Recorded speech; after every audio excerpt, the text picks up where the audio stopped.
চাইনিজদের ওখান থেকে wash technique এসেছে না, সেই ওয়াশ টেকনিক উনি করেননি। এবং মুঘল পেন্টিং এর যে বিষয়টা, সেখানে তার ওমর খৈয়াম সিরিজ আছে, ভারতীয় কাব্য, ভারতীয় উপাখ্যান, পুরাণ, এগুলো উনি খুব ভালোবাসতেন।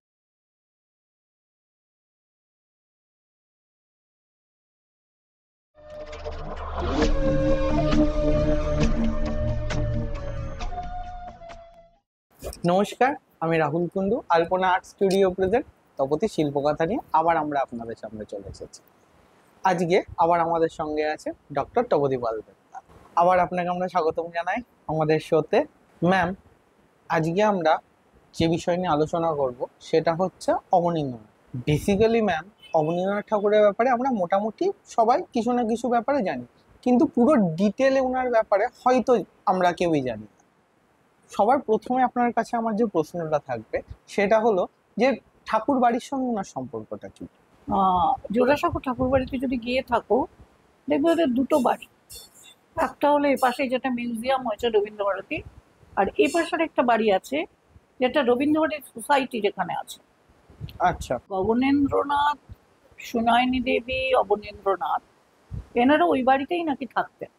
আর এই পাশের যে বাড়িটা, এটা দেবেন্দ্রনাথ ঠাকুরের যারা রিলেটেড যারা ছিল তারাই থাকতেন।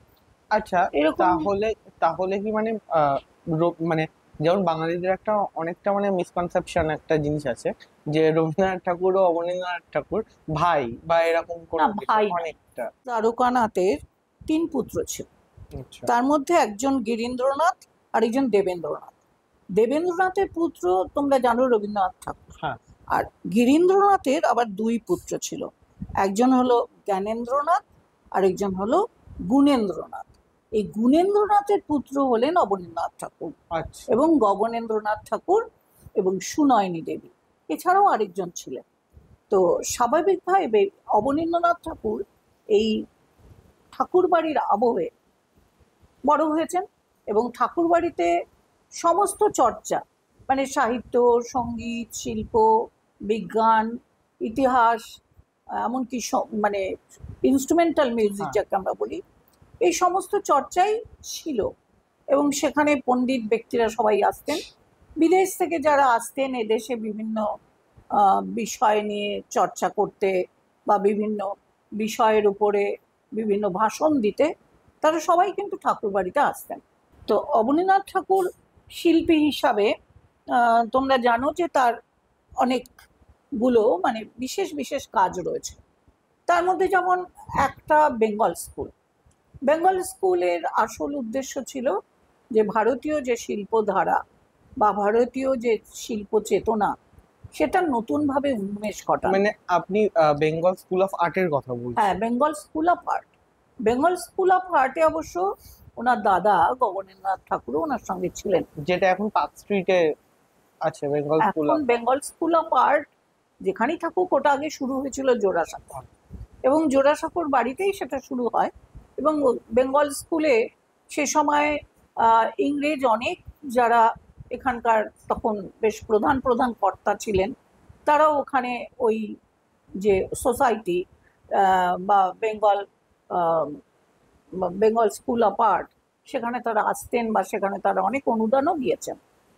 তো বেঙ্গল স্কুল অফ আর্টের যে ঘরানা মানে যে ধারা, সেই ধারাতে পুরো ইন্ডিয়ানাইজ ছবি আঁকার একটা প্রবণতা দেখা গিয়েছিল। আচ্ছা, কিন্তু অবনীন্দ্রনাথের বাল্যকালে বা শিল্প শিক্ষার কালে তার দুজন যে মাস্টার মশাই, তারা দুজনেই ছিলেন বিদেশি।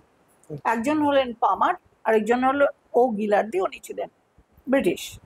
তো ওনাদের কাছে কিন্তু অবনীন্দ্রনাথের প্রথম শিক্ষা মানে ড্রয়িং, পার্সপেক্টিভ বা যে কোনো রং লাগাবার যে পদ্ধতি, সেগুলো উনি প্যাস্টেল সব শিখেছিলেন। তার শিক্ষাটা ওয়েস্টার্নাইজ ওয়েতেই হয়েছিল। এবং প্রথম উনি একটা শুক্লাভিসার নামে একটা ছবি আঁকেন।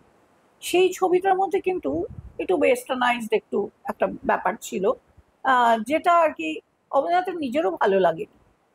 পরবর্তীকালে উনি মনে করেছিলেন এটা খুব বাজে ছবি। তো অবনীন্দ্রনাথ মূলত প্রথম থেকেই একটা নতুন কিছু করা বা নতুন ভাবনার সঙ্গে চলা বা নতুন বিষয়কে আমাদের ভারতীয় শিল্পকলায় প্রবেশ করানো, এই বিষয়টার প্রতি মনোযোগ দিয়েছিলেন। তো এই মনোযোগ দেওয়ার কারণে তিনি কিন্তু আস্তে আস্তে একটা পদ্ধতিও আবিষ্কার করে ফেললেন, সেটা হলো ওয়াশ ওয়াশ ওয়াশ ওয়াশ হ্যাঁ, টেকনিক, ওয়াশ পেন্টিং এর পেন্টিং, ওয়াশ যেটা উনি ওয়াশে কাজ করতেন।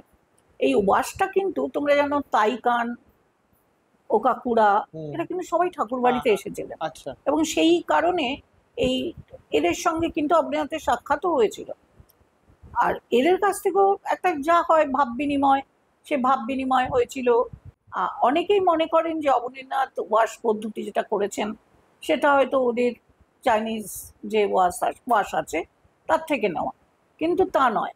অবনীন্দ্রনাথ এই ওয়াশ পদ্ধতিটা অবনীন্দ্রনাথ নিজেই তৈরি করেছিলেন হ্যাঁ এবং মানে বারবার হিস্ট্রিতেও করে। তাই বলে, মানে যে চাইনিজদের ওখান থেকে ওয়াশ টেকনিক এসেছে বা না, এটা সেই ওয়াশ টেকনিক উনি সেই করেননি। সেইটার সঙ্গে এটার উনি কিন্তু পার্থক্য আছে। বারবার ধৌতি করা, মানে একটা কাগজে রং লাগানো, আবার সেখান থেকে কিছুটা ঘষে বার করে দেওয়া, প্রয়োজন মতো টুকু রেখে আবার সেখানে রং লাগানো, এইভাবে বারবার ধৌতি করে বারবার রং লাগিয়ে যে টেকনিকে তিনি ছবি এঁকেছিলেন সেটা একটু আলাদাই। কিন্তু ওনার যে পদ্ধতি, এই পদ্ধতিতে শুধু উনি থেমে থাকেন, উনি তার সঙ্গে সঙ্গে ভারতীয় ভাবনাকেও ওনার ছবিতে নিয়েছিলেন।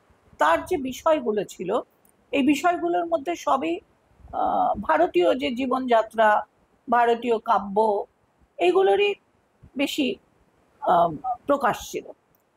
আবার আরেকটা দিক থেকে অবনীন্দ্রনাথ এক সময় সুন্দর ছবি আঁকতেন, যেটার মূল ইয়েটা ছিল মোগল পেন্টিং। হুম, উনি একসময় মোগল পেন্টিং ভীষণভাবে স্টাডি করেছিলেন, এবং মোগল পেন্টিং এর যে বিষয়টা, সেখানে তার ওমর খৈয়াম সিরিজ আছে, তারপরে শাহজাহানের শাহজাহান, দেখেছো ট্রিলজি, ওখানে দেখবে পুরো মোগল পেন্টিং এ যেরকম ভাবে হয় ঠিক সেরকম ভাবে তার ছবিগুলো হ্যাঁ আঁকা। হ্যাঁ হ্যাঁ হ্যাঁ, এই একদম। যে ছবিগুলোর মধ্যে মোগল পেন্টিং এর পুরো যে মানে ভাব, বা মুঘল পেন্টিং এর যেরকম ভাবে কম্পোজ করা হতো, বা মুঘল মানে miniature painting, Mughal miniature painting, তাতে যেভাবে কম্পোজ করা হতো, তাতে যেভাবে ডেকোরেশন থাকতো, যেভাবে ফিগারগুলোর ড্রয়িং করা হ্যাঁ হতো, একদম। সেগুলো সবই উনি নিয়েছিলেন।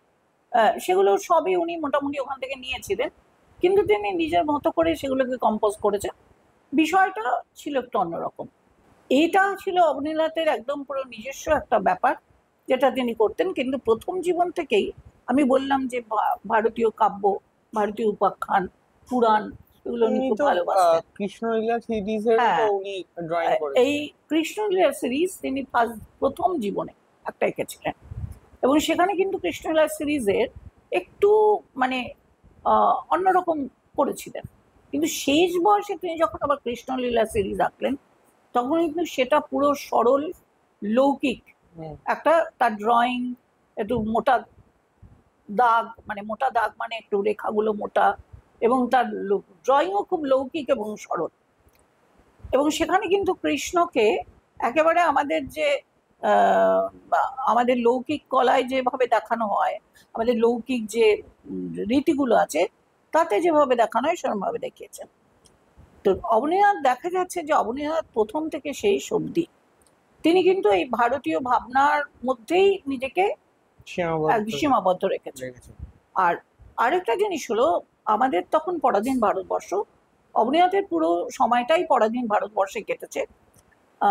বোধহয় মৃত্যুর 3 বছর আগে হ্যাঁ, ভারত বোধহয় স্বাধীন হয়েছে। তো সেই স্বাধীনতার স্বাদ সেভাবে তিনি পাননি, কারণ খুব অল্প সময় সেটা। কিন্তু তিনি একটাই স্বদেশী ভিত্তিক ছবি এঁকেছেন, সেটা হলো ভারত মাতা। আমি আপনাকে মানে এই প্রশ্নটাই জিজ্ঞাসা হ্যাঁ, করতে যাচ্ছিলাম। এই যে ভারত মাতা ছবিটা, এই ভারত মাতা ছবিটা কিন্তু সবার কাছেই খুব ভালো লাগার একটা বিষয়, কারণ ওরম পরাধীন ভারতবর্ষে হঠাৎ দেশমাতৃকাকে। সেরম ছবি কিন্তু আমরা খুব একটা ভারতবর্ষে দেখিও নি, যে মানে না, পরাধীন ভারতবর্ষকে নিয়ে যে তখনকার শিল্পীরা যে ছবি এঁকেছেন, মানে অবনীন্দ্রনাথের ভারত মাতার ছাড়া কিন্তু মানে আমি আমি আর অন্য কোনো ছবিটা মানে সেরম ভাবে পাওয়াও যায়নি কোথাও। হ্যাঁ, সেরকম ভাবে পরাধীন ভারতবর্ষে যারা শিল্পী ছিলেন তাদের মধ্যে ধরো নন্দলাল বোস বা আমাদের কীর্তিন্দ্রনাথ হ্যাঁ, মজুমদার, এরা তো সব বেঙ্গল স্কুলেই ছিলেন, মুকুল দে, উনারই তো ছাত্র। এদের হ্যাঁ, এরা কিন্তু ওইভাবে ভাবেনি যে পরাধীন ভারতবর্ষের যে প্রবলেমগুলো আছে সেই প্রবলেমগুলোকে নিয়ে ছবি আঁকার কথা। একজন এঁকেছেন, তিনি হলেন গগনেন্দ্রনাথ ঠাকুর। গগনেন্দ্রনাথ ঠাকুর এঁকেছেন মানে গগনেন্দ্রনাথ ঠাকুর সেটা তিনি যে একটা সিরিজ করতেন, সিরিজটা হলো কার্টুনের মতো, কমিক বা কার্টুন। এই কার্টুনের মতো করে তিনি ইংরেজদের যে অত্যাচার বা ইংরেজরা এখানে আসার ফলে আমাদের সমাজে যে পরিবর্তনগুলো হয়েছে সেগুলো সব ছবি এঁকেছেন। যেমন সেরকম আবার পুরোহিতরা কিভাবে আমাদের উপর অত্যাচার করতো, পুরোহিত কিরম ভাবে লুকিয়ে মদ খায়, এইগুলো সব মানে তিনি অদ্ভুতভাবে ব্যঙ্গচিত্রের মাধ্যমে দেখিয়েছেন। এটা হলো অবনীন্দ্রনাথের উনি দাদা ছিলেন এবং উনি এই ওনার ছবিটা আমরা এই বিষয়টা দেখতে পেলাম, কিন্তু সেভাবে সেই সময়কালে আর কারোর ছবিটা আমরা সেভাবে দেখতে পাই। এর একটা প্রধান কারণ হলো ভারতবর্ষে ঔপনিবেশিকতার প্রভাবেই আর্ট স্কুল হয়েছে। তো আর্ট স্কুলে যখন ছেলেমেয়েদের শেখানো হয়েছিল তখন কিন্তু তারা এই যেসব বাড়ি থেকে আসতো তারা কিন্তু বেশিরভাগই আমাদের ক্রাফটসম্যান ফ্যামিলি থেকে ওরা আনতো। পরবর্তীকালে কিছুদিনের মধ্যেই বিভিন্ন উচ্চ বংশজাত মানুষ মানে যারা অভিজাত সম্প্রদায় তারাও এই আর্ট কলেজে আসতে শুরু করলো। মূলত যে ব্যাপারটা হলো যে আমাদের দেশে যে আমরা পরাধীন আছি তার উপলব্ধিটা ছবিতে দেখানোর আগেই তাদের শিল্প শিক্ষার যে সময়কাল সেটা খুব অল্প। সেই অল্প সময়কালের মধ্যে এতটা মানে চেতনা নিয়ে পুরো ব্যাপারটাকে করা আমার মনে হয় সমস্ত শিল্পীদের পক্ষে সম্ভব ছিল না। তো সেই সময় আমাদের শিল্পীদের একটা ধারণাই হয়েছিল যে স্কলারশিপ নিয়ে বিদেশে যাওয়া যাবে এবং বিদেশে গিয়ে ওই রিয়ালিস্টিক ড্রয়িং শিখতে হবে, কারণ তখন সারা কলকাতা ঔপনিবেশিকতার সময় এই রিয়ালিস্টিক ড্রয়িং এর প্রতি ভীষণ ঝুঁকেছিল। যেমন আমরা জানি কোম্পানির সময় বিদেশ থেকে প্রচুর চিত্রকাররা এসেছিলেন এবং তারা রবীন্দ্রনাথের বাড়িতেও প্রচুর পোর্ট্রেট করেছেন, কিন্তু সেই হিসাবে দেখতে গেলে আমাদের মুঘল যুগে পোর্ট্রেট হয়েছে মানে যেমন আকবরের পোর্ট্রেট পাচ্ছ, জাহাঙ্গীরের পাচ্ছ, শাহজাহানের পাচ্ছ, ঔরঙ্গজেবের পাচ্ছ, এবং সেখানে কিন্তু প্রত্যেকটা আলাদা আলাদা ক্যারেক্টার। মানে শাহজাহান আর জাহাঙ্গীর একই রকম দেখতে নন, কার দাঁড়িয়ে আছে কার দাঁড়িয়ে নেই, কার চেহারা আলাদা। আমরা তো নূরজাহান বেগমেরও তো পোর্ট্রেট এটা তো দেখেছি, কিন্তু সেটা যেহেতু মুঘল সাম্রাজ্যে নারীরা পর্দানসীন ছিল সেটা কতটা অ্যাপ্রোপ্রিয়েট বলতে পারবো না, কিন্তু এরা প্রত্যেকেই এদের যা পোর্ট্রেট হয়েছে সেই পোর্ট্রেট অনুযায়ী এদের চেহারা ছিল বলে মনে করা হয়। আমাদের শিল্পীরা তখন সবাই প্রায় ওয়েস্টার্নাইজ যে ট্রেনিং সেটা নেওয়ার জন্যই দৌড়াদৌড়ি করছিলেন বিভিন্ন জায়গায়, বিদেশে যাওয়া, এখানে কে কতটা শেখাচ্ছে সেটা। আর তোমরা এটাও জানো যে অবনীন্দ্রনাথ বেশ কিছুদিন গভর্নমেন্ট আর্ট কলেজে ছিলেন অ্যাজ এ টিচার, এবং এই যে গভর্নমেন্ট আর্ট কলেজে যে ইন্ডিয়ান পেন্টিং একটা স্টাইল রয়েছে, ইন্ডিয়ান পেন্টিং এর স্টাইল থাকার পিছনেও এই একটা বিশাল ব্যাপার আছে, অবনীন্দ্রনাথ ঠাকুরের একটা বিশাল ব্যাপার আছে। আর ওনাকে এই ব্যাপারে সবচেয়ে বেশি হেল্প করেছিল ইভি হ্যাবেল। ইভি হ্যাবেল এখানে প্রিন্সিপাল হয়ে এসেছিলেন বিদেশ থেকে, এবং তিনি এই ইভি হ্যাবেলের একটা ভীষণ ইন্টারেস্ট ছিল ভারতীয় শিল্পকলার প্রতি, এবং এটা উনি বুঝেছিলেন যে ঐতিহ্য আছে। এই ঐতিহ্যটা বুঝেছিলেন বলেই তিনি কিন্তু অবনীন্দ্রনাথকে খুব ভালো বাসতেন, শুধু নয় অবনীন্দ্রনাথের প্রতি তার একটা বেশ আলাদা সহমর্মিতা ছিল। তো অবনীন্দ্রনাথ এমনই একজন মানুষ ছিলেন, তার অবদান আমাদের ভারতীয় শিল্পে অনস্বীকার্য। কারণ সেই সময় পরাধীন ভারতবর্ষে মানুষ ভাবতেই পারেনি যে একটা দেশজ ভাবনাকে কিভাবে আবার উজ্জীবিত করা যায়। তখন মানুষ ওই westernise culture, western drawing, western realism এর প্রতি মানুষ ঝুঁকছে, কিন্তু অবনীন্দ্রনাথ সেখানে দাঁড়িয়ে উনি কিন্তু এই দেশজ ভাবনা, দেশজ বিষয়, দেশজ সমস্ত কিছু, মানে ওনার কিন্তু জোড়াসাঁকোর অনেক মানে জোড়াসাঁকোর রাস্তায় বিভিন্ন যে ঘটনা তার ছবিও উনি এঁকেছেন, কিন্তু সমস্ত ছবিতে একটা কাব্যিক উপস্থিতি আছে। মানে তারা যেন বাস্তবের হয়েও বাস্তবের নয়, তাদের মধ্যে একটা কাব্যিক একটা ব্যাপার আছে। এই কাব্যিক উপস্থিতির জন্যই তার ছবি কিন্তু সবার থেকে আলাদা। সেই সময়ে ভারতবর্ষে যা ছবি আঁকা হচ্ছিল, তার মধ্যে ওনার সুযোগ্য ছাত্র নন্দলাল বসুও ছিলেন, যার ছবিতে আমরা অজন্তার ভীষণ প্রভাব পেয়েছি, কারণ ওনারা যখন অজন্তা কপি করতে গিয়েছিলেন, তারপরে অজন্তার প্রভাবে তিনি প্রচুর ছবি এঁকেছেন। তো সেই ছবিগুলো আশা করি অনেকেই দেখেছে। অর্জুন, অনেক মাধ্যমে তিনি কাজ করতেন। নন্দলাল বসু প্রচুর মাধ্যমে কাজ করতেন, এবং তার রিয়ালিস্টিক ড্রয়িংও খুব ভালো। মানে রিয়ালিস্টিক ড্রয়িং খারাপ ছিল না, ভালোই ছিল। কিন্তু অবনীন্দ্রনাথের কাজে আমরা আরো পোর্ট্রেট পেয়েছি, বা আরো অন্যরকম কিছু ছবি পেয়েছি, যেমন ল্যান্ডস্কেপ পেয়েছি। কিন্তু সবকিছুর মধ্যেই উপস্থাপনাটা একদম আলাদা। আর সে সময় ভারতবর্ষের দরকারই ছিল যে এরকম একজন ব্যক্তি, যে ভারতীয় জীবনযাত্রা, ভারতীয় বোধ, ভারতীয় চেতনার নতুন করে উন্মেষ ঘটাতে পারে। তিনি প্রথম জীবনে যখন কৃষ্ণলীলা সিরিজ আঁকলেন, তখন তিনি যেভাবে কৃষ্ণলীলা সিরিজ এঁকেছিলেন, শেষ বয়সে এসে কিন্তু কৃষ্ণলীলা সিরিজকে একদম অন্যভাবে করলেন। সেখানে মোটা রেখা, কোনো জায়গায় ডবল রেখা, এবং যখন কৃষ্ণকে আঁকছেন বা বিভিন্ন যে কৃষ্ণের যে লীলা, মানে সেখানে ওই যে যখন তিনি বিভিন্ন ইয়েকে, বকাসুরকে বধ করছেন, এই সমস্ত গল্পগুলোই তিনি এঁকেছেন। এবং সেই গল্পগুলো আঁকার সময় দেখা যাচ্ছে যে তিনি এত লৌকিক সারল্যে সেগুলোকে এঁকেছেন, এবং কম্পোজিশনের ক্ষেত্রেও একটা অসাধারণ ব্যাপার, সেখানে সারল্য সেখানে রয়েছে। মানে দেখেই বোঝা যাচ্ছে যে ওনার এটা হলো অবনীন্দ্রনাথের লীলা খেলা, এটা ছেলে খেলা না। অবনীন্দ্রনাথ খুব সুন্দরভাবে বিষয়গুলোকে বুঝিয়ে দিয়েছেন, কারণ উনি খুব ভালো লেখক হিসাবেও খুব ভালো ছিলেন। ওনার বিভিন্ন বাচ্চাদের জন্য লেখাগুলো খুব ভীষণ মনোগ্রাহী ছিল। আর তাছাড়াও তোমরা রাজকাহিনী পড়েছো কিনা জানি না, রাজকাহিনী অসাধারণ লেখা, অসাধারণ লেখা। মানে এত সুন্দর একটা উপন্যাসের মতো একটা লেখা যে ভাবা যায় না, সত্যি ভাবা যায়। সেই সময়ে বসে উনি যে লেখাগুলো লিখেছিলেন, যেখানে কিন্তু ভারতীয় তত্ত্ব বা ভারতীয় পরম্পরার ঐতিহ্যকেই তিনি তার মধ্যে দিয়ে তুলে ধরেছেন। মানে উনিও পারতেন রিয়ালিস্টিক ম্যানারে কাজ করতে, বা ওই ইউরোপীয় ভাবনায় নিজেকে বইয়ে দিতে। ওনার যেহেতু প্রথম জীবনের শিল্প শিক্ষাটা ইউরোপীয় টিচারদের কাছে হয়েছিল, কিন্তু তিনি সেটা করেননি। এখানেই একজন ব্যক্তির মাহাত্ম্য। একদম ভীষণভাবে তিনি এই ব্যাপারটা সুন্দরভাবে বুঝিয়ে দিলেন এই লীলা খেলা ছেলে খেলার মধ্যে। তিনি বললেন যে শিল্পী যেটা করেন সেটা লীলা খেলা, একটা শিশু যেটা করে সেটা ছেলে খেলা। তো লীলা খেলা কেন বললেন? যে যখন একজন শিল্পী একটি দাগ দেবে একটি কাগজের উপর, তখন কিন্তু সেই দাগটা তাকে রিপ্রেজেন্ট করে, এবং সেই দাগটা সে যখন দেয় তখন শুধু তাকে রিপ্রেজেন্ট করে না, তার মনের ভাবকে রিপ্রেজেন্ট করে। কিন্তু একটা বাচ্চা কিন্তু তার মনের খেয়ালে টেনে যেতে পারে আঁকে।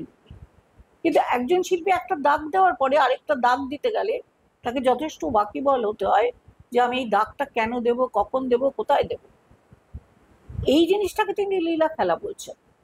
তো এই কথাটা আমার রবীন্দ্রনাথের ভীষণ ভালো লেগেছে।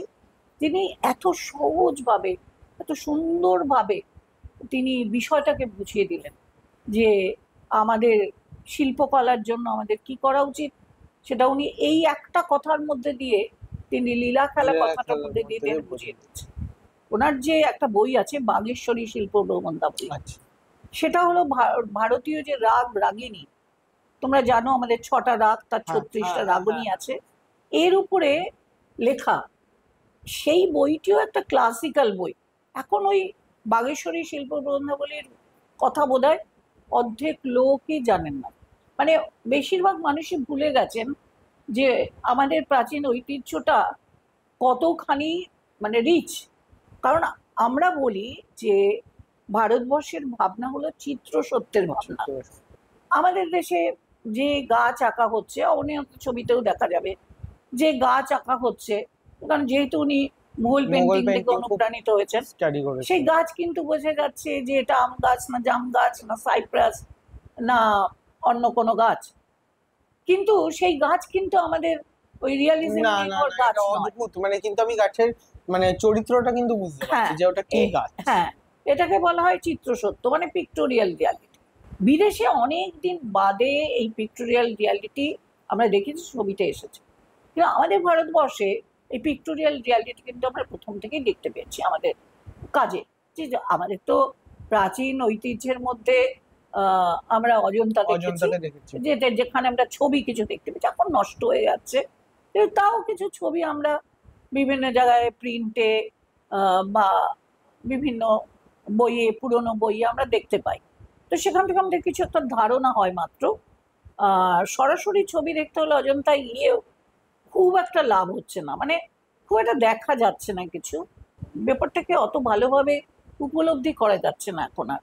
উপলব্ধি বলতে যে জিনিসটা মানে এই কিভাবে ওরা এই গল্পটাকে বললো, স্টোরিটা কিভাবে একদম কোনো উইদাউট এনি ফ্রেমিং ওরা পরপর পরপর স্টোরিটা বলে যাচ্ছে, এবং একজন দর্শক যখন ওটা পরপর দেখছে তখন সেটা সুন্দরভাবে বোঝা যাচ্ছে। অবনীন্দ্রনাথ ঠিক এই ঘরানাগুলোকে বা এই আমাদের পরম্পরাগুলোকে আবার তুলে আনতে চেয়েছিলেন। তারপরে তার নিজস্ব পড়াশোনা, তার ভারতীয় যে পুরাণ উপাখ্যান, তার ছবি এঁকেছেন, বুদ্ধ সুজাতা এঁকেছেন, তোমরা জানো বুদ্ধ সুজাতার যে ছবি, সে বুদ্ধ সুজাতার ছবি কিন্তু অদ্ভুত, সেখানেও একটা পিক্টোরিয়াল রিয়ালিটি আছে। সেখানে কিন্তু আমাদের খুব ভালো লাগে দেখতে যে কোথায় যেন তার মধ্যে আমরা হারিয়ে যেতে পারি। একটা বুদ্ধ সুজাতা মানে এখানে কিন্তু কোনো সেই রকম রিয়ালিটি নয়, একজনকে বুদ্ধ সাজিয়ে একজনকে সুজাতা সাজিয়ে একটা রিয়ালিস্টিক ব্যাকগ্রাউন্ডের মধ্যে দাঁড় করিয়ে দিলে সেখানে কিন্তু আমরা এসেন্সটা পাবো না। এই যে তার মধ্যে যে এই যে একটা বিষয়কে মহিমান্বিতই বলো, একটা বিষয়কে পরিবেশনের ক্ষেত্রে সৃষ্টিশীলতাই বলো, এই বিষয়গুলো কিন্তু অবনীন্দ্রনাথের মধ্যে ভীষণভাবে ছিল। অবনীন্দ্রনাথ এমনিটা খুব ভীষণ শান্ত স্বভাবের একজন মানুষ ছিলেন। এই শান্ত স্বভাবের মানুষ ছিলেন, চিন্তাশীল মানুষ ছিলেন। একসময় উনি প্রায় 10 বছর ছবি আঁকেন।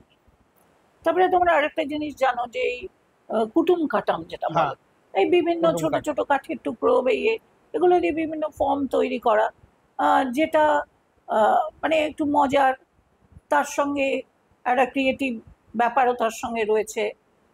এটা উনি করলেন, মানে এটাকে বলতে পারো পিকাসো অ্যাসেম্বলেজ করেছে।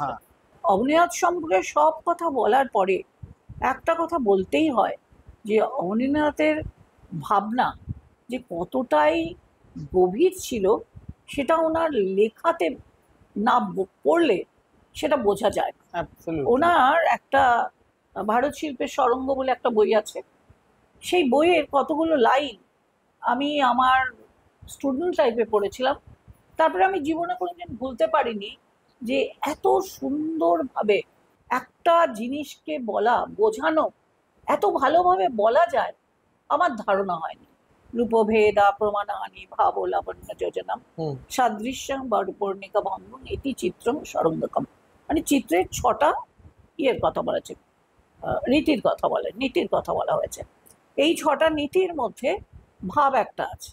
তো এই ভাবের জায়গাটা এক্সপ্লেইন করতে গিয়ে তিনি একটা খুব সুন্দর কথা বলেছেন। সে কথাটা আমি যেহেতু ওনার কথা সেহেতু এই একটু বই থেকেই শোনাচ্ছি। সরঙ্গ বইতে একটা ভাবের যে জায়গাটা সেখানে বলছেন, এত সুন্দরভাবে বলেছেন। উনি বলছেন কুটিরটি আধখানি লিখিলাম আর আধখানি গাছের আড়ালে ঢাকিয়া দিলাম, মানে অর্ধেকটা দেখালেন, মানে অর্ধেকটা ছবি আঁকলেন আর অর্ধেকটা ঢেকে দিলেন গাছের আড়ালে। কুটিরের লেখা অংশটি কুটিরের ভঙ্গি বা কুটিরের ভাবের প্রকাশের দিকটা আমাদের দেখাইল, আর গাছের আড়ালে ঢাকা কুটিরের প্রচ্ছন্ন অংশটুকু ইঙ্গিতে জানাইতে লাগিল কুটিরের ভিতরের ভাব, মানে ওটা আমার কল্পনার জায়গা, কুটিরবাসীর নানা লীলা, সেদিকটায় আমরা কল্পনা করিয়া লইতে পারি নানা অলিখিত বস্তু। এখানে অবনীন্দ্রনাথ কিন্তু ছবির পজিটিভ নেগেটিভ নেগেটিভ স্পেসের কথা স্পেসের বলেছেন। কথাটাও বলে দিয়েছে।